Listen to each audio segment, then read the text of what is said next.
सूचना केवल हमारे विचार हैं, वित्तीय सलाह नहीं। निर्णय लेने से पहले खुद शोध करें। किसी भी लाभ या हानि के लिए हम उत्तरदायी नहीं हैं। आज हम देख रहे हैं India motor parts and accessories limited के 2024-25 Q4 की standalone financial performance. Starting with the sales, पिछले क्वार्टर से सेल्स में -11% का डिक्रीज हुआ है, मगर कंपनी ने पिछले साल के मुकाबले 8% का सेल्स इंक्रीज रिपोर्ट किया। Expenses -11.5% quarter on quarter decrease हो गए हैं, जो साल भर के 7% के राइज के साथ अलाइन करता है। एक्सपेंसेस में डिक्रीज अच्छा है, लेकिन सेल्स में डिक्रीज निराशा की बात है। ऑपरेटिंग प्रॉफिट, जो पिछले साल के कंपैरिजन में 15% अप हुआ है, quarter on quarter around -2.5% decrease हुआ है। Operating profit margin OPM annual basis पे 0.5% से इंक्रीज हुआ है और पिछले क्वार्टर के कंपैरिजन में 1% से इंक्रीज हुआ है। एक्सेप्शनल आइटम्स को ऐड करके अदर इनकम पिछले क्वार्टर के कंपैरिजन में लगभग 1.5 गुना बढ़ गई, बावजूद इसकी ईयरली ग्रोथ 35% हुई है। डिप्रिशिएशन कॉस्ट्स में 6.5% का क्लाइम देखने को मिला। प्रॉफिट बिफोर टैक्स एनुअली 22% बढ़ा, लेकिन प्रीसीडिंग क्वार्टर से 36% बढ़ा है।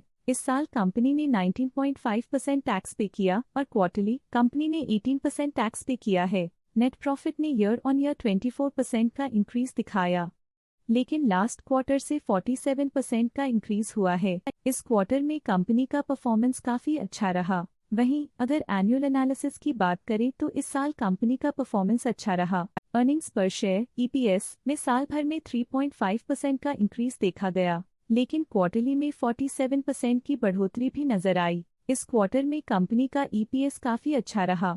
India motor parts and accessories limited के फाइनेंशियल स्नैपशॉट को रिव्यू करते हुए कुछ मुख्य ट्रेंड्स सामने आए हैं, जो कंपनी की परफॉर्मेंस पे रोशनी डालते हैं। मार्च 2022 से मार्च 2025 तक India motor parts and accessories limited की फाइनेंशियल जर्नी में सबसे पहले बात करते हैं सेल्स की। इस साल सेल्स में 7.5% की वृद्धि हुई है और पिछले 4 सालों में 24% की वृद्धि हुई है, जो एक निरंतर अपवर्ड ट्रेंड को दर्शाता है। पिछले 3 साल से सेल्स लगातार बढ़ती जा रही है, जो मार्केट एक्सपेंशन और कंज्यूमर डिमांड में वृद्धि को दर्शाता है। अब बात करते हैं एक्सपेंसेस की। इस साल एक्सपेंसेस 7.5% बढ़े हैं और 4 सालों में 26% का इजाफा हुआ है। इस साल सेल्स और एक्सपेंसेस एक साथ बढ़ रहे हैं, जो बैलेंस्ड ऑपरेशनल अप्रोच को दर्शाता है। ऑपरेटिंग प्रॉफिट का सफर स्टेडली ऊपर चढ़ रहा है, इस साल 11.5% की बढ़ोतरी के साथ और पिछले 4 सालों में 8% का नोटिसेबल राइज हुआ है। पिछले साल की गिरावट के बाद इस साल ऑपरेटिंग प्रॉफिट में सुधार हुआ है, जो ऑपरेशंस में सफल पलटाव को दर्शाता है।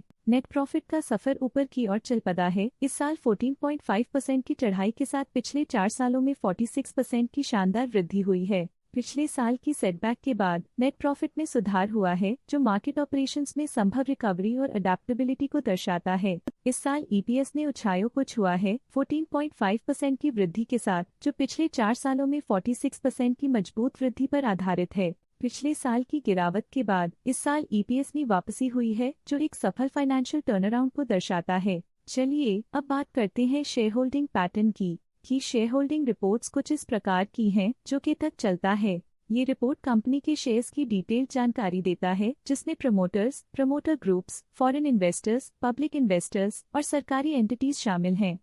ये था कंपनी का करंट शेयर होल्डिंग पैटर्न। आज के लिए फाइनेंशियल सेक्टर में इतना ही। देखने के लिए धन्यवाद। स्टॉक लेटेस्ट न्यूज अपडेट के लिए चैनल को सब्सक्राइब करें और वीडियो को लाइक एंड शेयर करें।